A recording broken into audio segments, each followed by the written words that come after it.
नमस्कार, जय श्री हरि। मैं इस वीडियो में आपको बताऊंगा कि नंबर 1, संगठित धर्म का अंजाम क्या होता है। नंबर 2, क्या आपको एक पापी को सज़ा देने का अधिकार है। नंबर 3, अपनी सुरक्षा के लिए भी एकता की जरूरत नहीं होती है, कैसे। नंबर 4, भगवान राम को अपनी ही पत्नी का हरण आखिर क्यों करवाना पड़ा। नंबर 5, दुष्टों से आपकी रक्षा के लिए सुरक्षा कवच क्या है। नंबर 6, क्या आप हिंदू सेना बनाकर खुद की रक्षा सच में कर पाएंगे। आप इस वीडियो को उन लोगों तक ज़रूर पहुंचाना जिनका आप सच में भला करना चाहते हैं। जय श्री हरि। एक बार जब सदगुरु जी का इंटरव्यू लेते समय करण जौहर ने उनसे सवाल पूछा कि संगठित धर्म का अंजाम क्या होता है, तब सदगुरु ने उनके सवाल का एकदम सटीक जवाब देते हुए कहा था कि विनाश, विनाश और केवल विनाश। और मुझे पता है कि आप में से कुछ लोग बिल्कुल भी इस बात से सहमत नहीं होंगे, क्योंकि हमें बचपन से सिखाया जाता है कि एकता में ही शक्ति होती है। और ये बात कुछ हद तक सही भी है, लेकिन पूरी तरह नहीं। कैसे, वो मैं आपको थोड़ी देर बाद में बताऊंगा। इसके पहले मैं आपको सदगुरु के दिए हुए जवाब की सत्यता प्रमाणित करने के लिए एक बहुत ही अच्छा उदाहरण आपको देता हूँ। जय श्री हरि। आज दुनिया में सबसे संगठित धर्म का नाम अगर आपसे पूछा जाए तो बेशक आपका जवाब होगा मुस्लिम धर्म। और वो लोग अपनी अज्ञानता के कारण पथभ्रष्ट होकर एक गैर मुस्लिम जैसे कि हिंदू उन पर आक्रमण कर देते हैं, उनको चोट पहुंचाते हैं। और उनकी इसी अज्ञानता और राक्षसी भावना के कारण, जो कि बचपन से ही उनको सिखाई जाती है, कई भयंकर नरसंहार हमें इतिहास में देखने को मिले हैं। जैसे कि महमूद गजनवी के द्वारा सोमनाथ पर आक्रमण, और उससे पहले अरब के जुनैद ने मंदिर को ढहाया था, जिसको बचाने में 50,000 हिंदुओं की मौत हो गई थी। मोहम्मद गोरी ने पाटन में बहुत सारे हिंदू मंदिरों को तोड़ा और कई हिंदुओं का भयंकर नरसंहार किया। अलाउद्दीन खिलजी ने भी गैर मुस्लिम आबादी का भयंकर नरसंहार किया था, और विरोध करने वाले लोगों के बच्चों को उनकी माताओं के सामने ही काट दिया गया था। लिस्ट बहुत लंबी है और ऐसे नरसंहार आगे भी होते रहेंगे। और अगर आपने मेरी बात को पूरी तरह नहीं समझा तो नंबर आपका भी आ सकता है। जय श्री हरि। अभी मेरे इन उदाहरणों से ये तो आप समझ गए होंगे कि संगठित धर्म से केवल विनाश ही होता है, लेकिन आपने केवल यही समझा होगा कि संगठित धर्म से विनाश केवल दूसरे धर्म के लोगों का होता है, संगठित धर्म के लोगों का नहीं। सही कहा ना। लेकिन ये अर्ध सत्य है, अर्थात अधूरा ज्ञान, और अधूरा ज्ञान बेहद खतरनाक होता है। ये तो आपने सुना ही होगा। अभी तक आपने जो भी बचपन से देखा, सुना और समझा, वो केवल सामान्य इंसानों की तरह ही देखा, सुना और समझा, क्योंकि कलयुगी इंसान केवल उसी पर विश्वास करते हैं जिसको वो देखते हैं। और इसीलिए स्वयं भगवान विष्णु को बुद्ध के रूप में अवतार लेना पड़ा था और इंसानों को शांति का मार्ग दिखाने के लिए एक नए धर्म का निर्माण करना पड़ा था, जो कि सनातन जैसे महान धर्म से बहुत ही पिछड़ा हुआ है, जिसके बारे में विस्तार से मैं एक अलग वीडियो में बताऊंगा। और जो लोग मूर्खतावश जो नहीं देख सकते, इस कारण उस पर विश्वास नहीं करते और इसी कारण वो महाविनाश का शिकार होते हैं और जन्म तथा मृत्यु के चक्कर में फंसे रहते हैं। और ये जन्म मृत्यु का चक्कर भी मैं आपको एक अलग वीडियो में बताऊंगा अच्छे से। जय श्री हरि।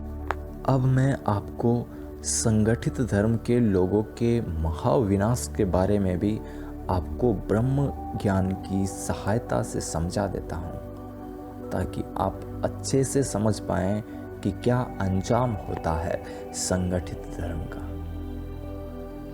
जिन लोगों ने भयंकर नरसंहार किया या फिर जिनकी वजह से हुआ, जब उनकी मृत्यु हुई तो उनके साथ परलोक में यमदूतों के द्वारा जो महादुर्गति हुई, उसका संक्षिप्त वर्णन आप सुनिए। गरुड़ पुराण में भगवान विष्णु ने गरुड़ जी से मृत्यु के बाद पापी लोगों को जिस प्रकार की सजा नरक में दी जाती है, उसे बताते हुए कहते हैं कि यद्यपि तुम मेरे अनन्य भक्त हो और तुम्हें किसी प्रकार का डर नहीं है, लेकिन नरक की जो मैं व्याख्या करने जा रहा हूँ, उसके सुनने मात्र से ही तुम भी कांप उठोगे। तो सोचो, जो पापी लोग नरक की सजा भोगते हैं, उनका क्या हाल होता होगा। 17 दिन का सफर मृत्यु के बाद केवल यमलोक के द्वार तक पहुंचने तक का है, जो कि बेहद ही दुखदाई और अमानवीय होता है। उसके बाद तो पापियों की असली सजा शुरू होती है। नरक के बारे में आपको एक अलग वीडियो में बताऊंगा और साथ ही इन 17 दिनों में जो पापियों के साथ होता है, उसके बारे में भी अच्छे से बताऊंगा। उसका एक छोटा सा उदाहरण आप लोग देख लीजिए कि मान लो आपने किसी को गाली दी, तो उसकी सजा के तौर पर आपको एक ऐसे तालाब में कई दिनों तक आपको डुबा के रखेंगे, जो कि मल, मूत्र, मवाद, मस और वमन इत्यादि से भरा होता है।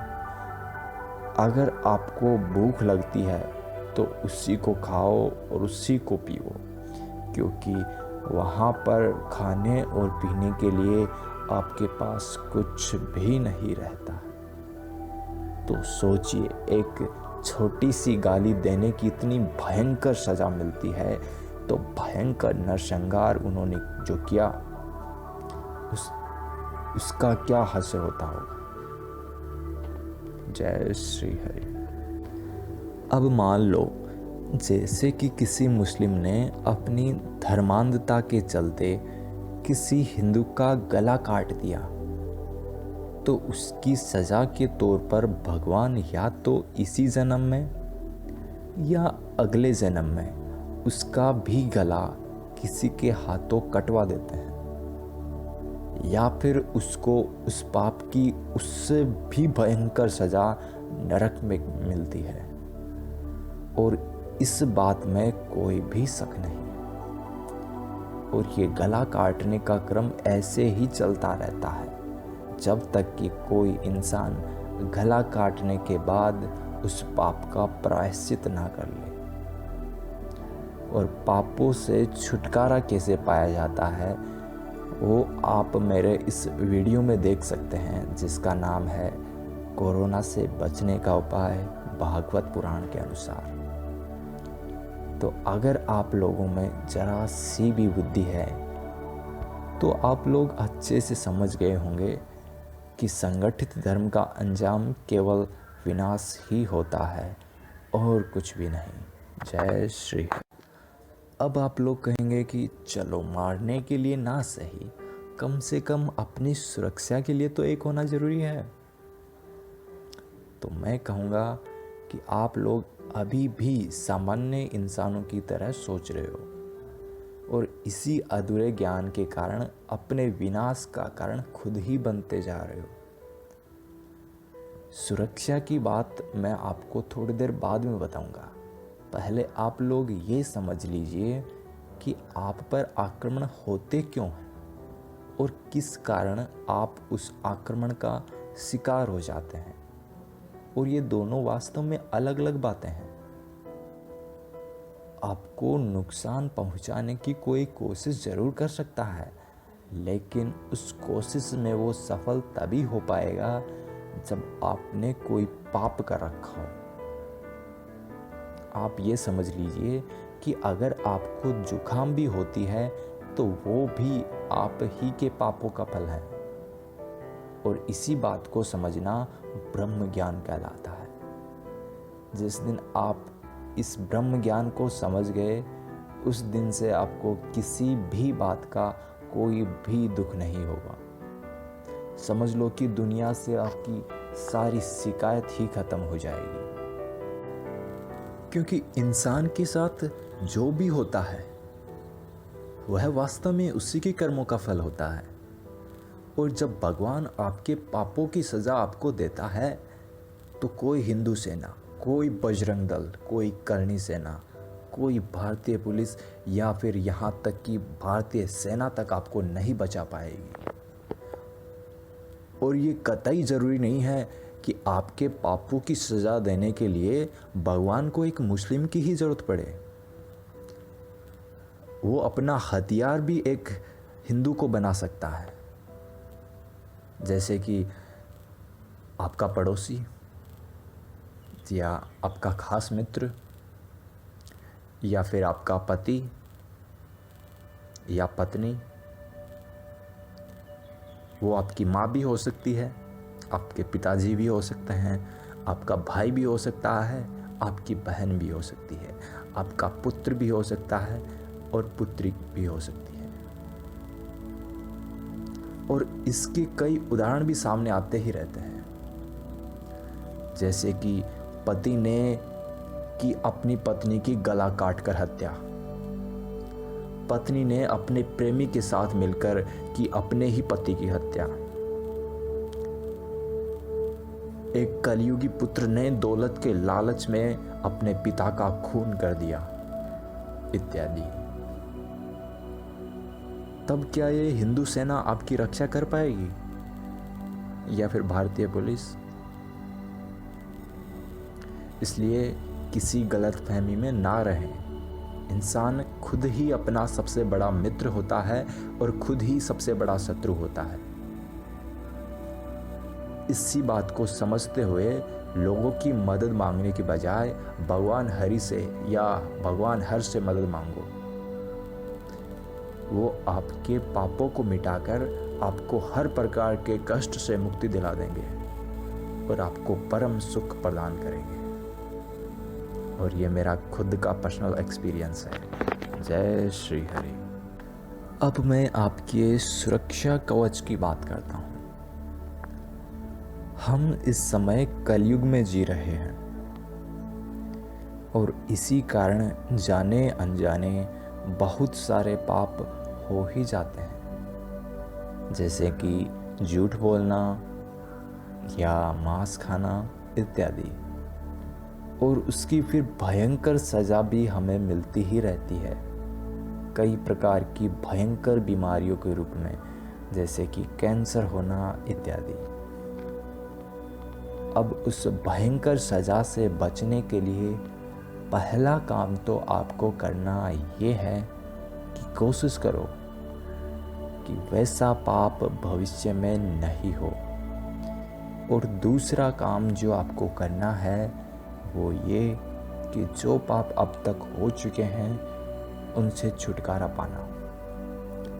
और उसका बहुत ही आसान सा तरीका भी मैंने इस वीडियो में बता दिया है, जिसका नाम है कोरोना से बचने का उपाय भागवत पुराण के अनुसार। तो फिर जब आप अपने सारे पाप मिटा लेंगे तो फिर चाहे पूरा ब्रह्मांड ही नष्ट क्यों ना हो जाए, आपका एक भी बाल बांका नहीं हो पाएगा, क्योंकि आपको अपने पाप मिटाने के लिए स्वयं ब्रह्मांड निर्माता की शरण में जाना होगा। और फिर जब सर्वशक्तिमान आपकी रक्षा करेंगे तो फिर किसी तुच्छ मनुष्य की क्या औकात कि वो आपको तनिक भी हानि पहुंचा सके। जय श्री हरि। एक बात और जो आप लोग सोचते होंगे कि पापी इंसान को मारना तो पुण्य का काम होता है, तो हम लोग उन पापियों को सजा क्यों ना दे जो कि गाय मांस खाने का महापाप करते हैं। यदि आपकी ऐसी सोच है तो आपकी सोच एकदम गलत है, क्योंकि जिस प्रकार से बेवजह केवल नफरत और क्रोध के आवेश में आकर एक अपराधी को सजा देने के लिए आप कानून हाथ में लेते हैं, तो आप भी एक अपराधी बन जाते हैं। उसी प्रकार से एक पापी को सजा देने का अधिकार भगवान ने केवल धर्मराज को ही सौंप रखा है। अगर आप विधि के विधान को अपने हाथ में लेकर एक पापी इंसान को बेवजह सजा देते हैं तो आप भी पाप ग्रसित हो जाते हैं और आपको भी उस पाप की सजा भोगनी पड़ती है। और इस बात का उदाहरण मैं आपको देता हूँ। रावण जैसे महापापी राक्षस का वध करने के लिए भगवान श्री हरि ने राम के रूप में अवतार लिया था और फिर वनवास चले गए। तब तक रावण का वध करने के लिए भगवान राम के पास कोई ठोस कारण नहीं था। इसीलिए भगवान श्री राम ने अपनी माया से रावण के द्वारा स्वयं अपनी पत्नी सीता जी का हरण करवा दिया, ताकि जब वो उनको छुड़ाने जाए तब वो रावण का वध कर सके। और हुआ भी वैसा ही। सीता जी का अपहरण करने के बाद रावण ने अपनी हठधर्मिता और अपनी शक्ति के घमंड में आकर सीता जी को वापस देने के हर मौके को ठोकर मार दी। तब प्रभु श्री राम के पास रावण का वध करने के लिए एक ठोस वजह मिल गई थी और तब जाकर उन्होंने रावण का वध किया। अन्यथा तो वो सीधे जाकर भी उनसे भिड़ सकते थे और उसका वध कर सकते थे, लेकिन उन्होंने ऐसा नहीं किया क्योंकि वो मर्यादा पुरुषोत्तम थे और एक मानव के रूप में अपनी मर्यादा जानते थे। और इसीलिए उनसे सीख लेते हुए हमें भी अपनी मर्यादा में ही रहना चाहिए। जय श्री हरि। अधिकतर हिंदू लोग यही सोचते हैं कि हिंदुओं की रक्षा करने के लिए हिंदू सेना की आवश्यकता है, लेकिन मैंने आपको अनेक प्रकार के उदाहरण से ये अच्छे से समझा दिया है कि अपनी खुद की रक्षा के लिए आपको किसी हिंदू सेना की जरूरत नहीं है।